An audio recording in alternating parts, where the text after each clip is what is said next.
think we should all start by formally introducing ourselves. I'll start.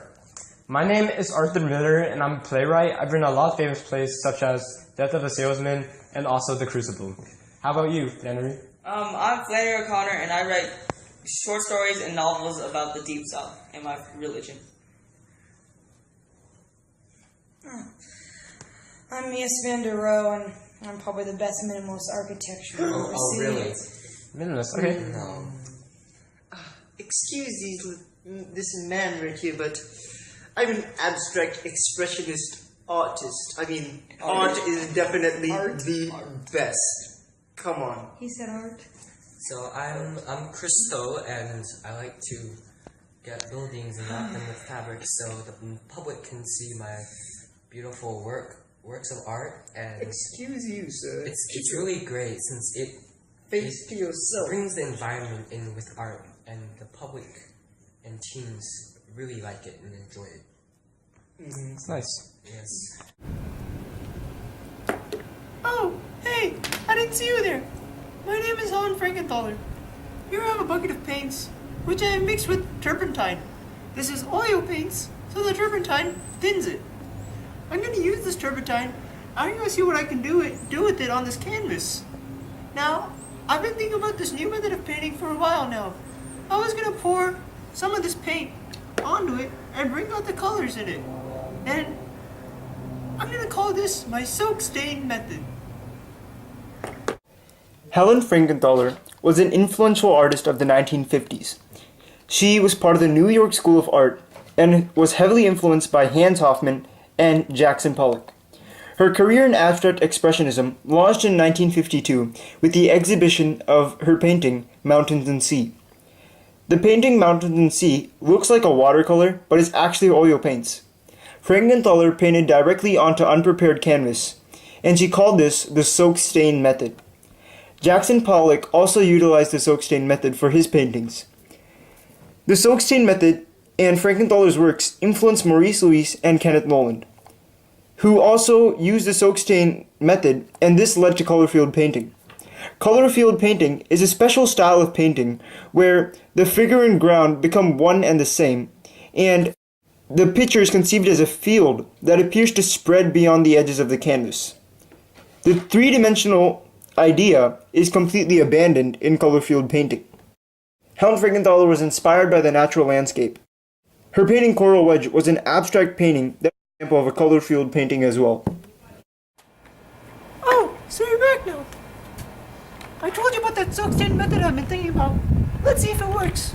Here's the canvas, and here's the paint. Ready? 3, 2, 1.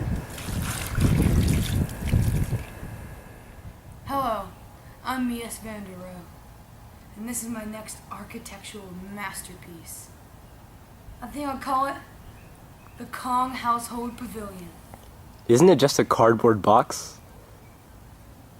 This is an architectural masterpiece. Did you not hear me? Its beauty lies in its wonderful simplicity.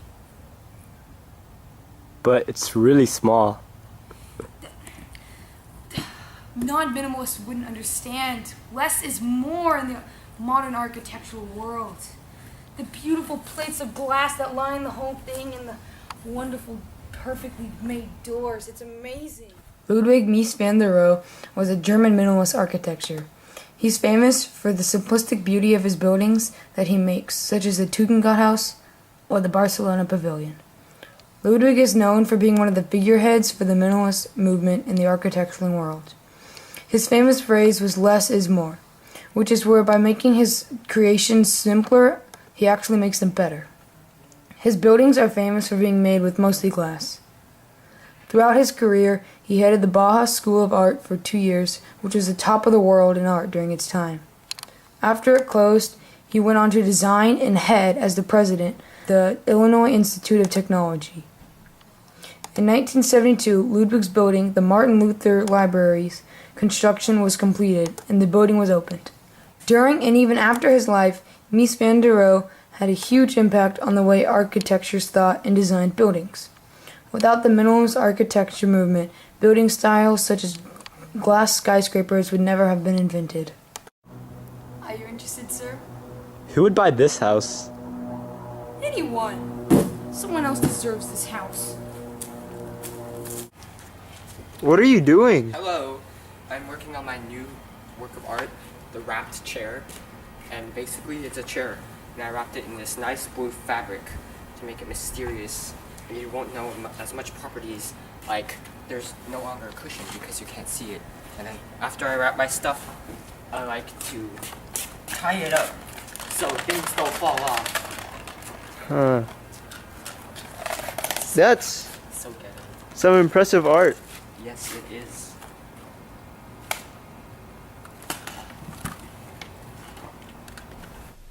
Christo Vladimirov Zhavachev was born on June 13, 1935 in Bulgaria. Later, during the communist takeover, he defected to Austria. When he had escaped, he traveled around Europe and drew portraits for high-end society. He started developing new tastes for art and wrapped bottles and cans with paper, plastic, and fabric. He believed that wrapping objects made them more mysterious and in that way more beautiful.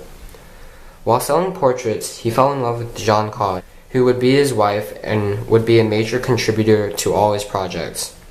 One of his projects is the Valley Curtain. Inspired by the Rockies of Colorado, Christo started to plan a project to hang a giant orange curtain between two mountains. It was completed in 1972 but was blown away by an unpredictable storm.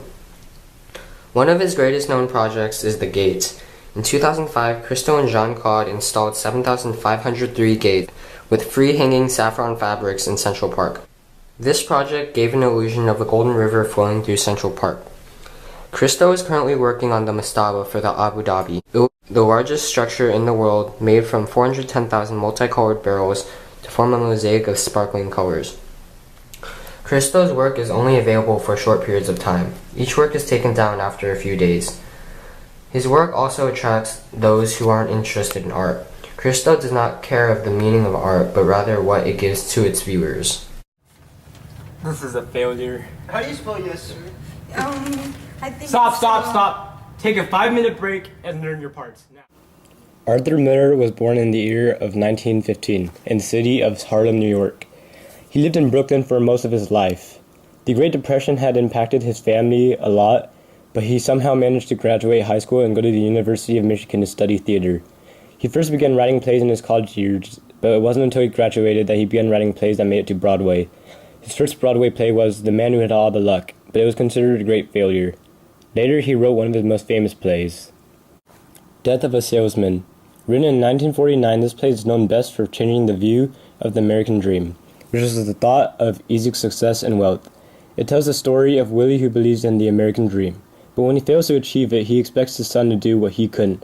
But once they also fail in achieving his goals, he gets driven into despair and commits suicide. This play is definitely postmodernist because it was very fragmented and irrational. The Creation of the World and Other Businesses. Written in 1972, this play is divided into 3 acts to discuss the 3 questions of the human dilemma. This was not his most successful play, and many people were disappointed by it after its success with Death of a Salesman. So, that was one interesting rehearsal. Yes, it was. What's this play about? Well, this play is basically the story of the Salem witch trials. But I think it will be pretty controversial because I'm basically using it as an allegory and protest against McCarthyism. If you didn't know, McCarthyism is basically when innocent people are being accused of being communist. But I really hope the House of Un-American Activities Committee doesn't accuse me of communism. It's very interesting. Thank you. Yeah, you're welcome. Bye. There it is, a wild Flannery O'Connor in its natural habitat. It's one of the most dangerous writers in the world. Just one sentence from any of her books could put anyone to sleep. Let's go ask it some questions.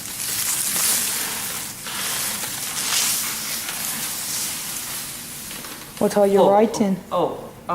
Just my new short story collection, Everything That Rises Must Converge. Oh boy.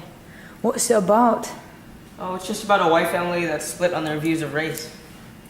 How so? Well, one day, a black woman and her child enter the bus, and a white woman pulls out a coin to give to the black child. And taking this as extreme offense, the black woman pushes her down and drags her away. Oh no. Yes, and as they exit the bus, the child of the white woman, it says that the lady deserved it. Can I have a sneak peek? Well, of course. This is my title page. Everything that rises must come. Flannery O'Connor was born in Savannah, Georgia on March 25th, 1925. Both their parents were Catholic families, and her religion played a huge role in her writing. She was an American regionalist writer of short stories and novels, which were usually filled with dark comedy and violence, and mixed with moral and theological backgrounds. Her works are often set in the rural American South and are concerned with the relationship between the individual and God.